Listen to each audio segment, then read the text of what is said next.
রাধে রাধে বন্ধুরা, তোমাদের জন্য আজকে নিয়ে এসেছি আরও একটি নতুন ব্লগ। টুনু দেখো এখানে আমার জন্য খারকল তুলে দিচ্ছে। সাধারণত আমার বাড়িতেই হয় এই খারকল পাতা, আর এই বাটা খেতে কে না ভালোবাসে, তাই ওকে বললাম তুলে আনার জন্য। সন্ধ্যাবেলায় আমি, পিউ, মনি চলে গেলাম পার্লারে আইব্রো করাতে।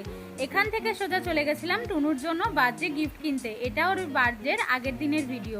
আর এই ড্রেসটা পছন্দ হয়েছে, দেখো এটা অনেকটা নতুনত্ব লাগছিল, আর যে কটা ওখানে ড্রেস ছিল দোকানে সব থেকে এটা বেশি আকর্ষণীয় লাগছিল। নানান ড্রেসের মধ্যে দিয়ে এটাই পছন্দ করলাম।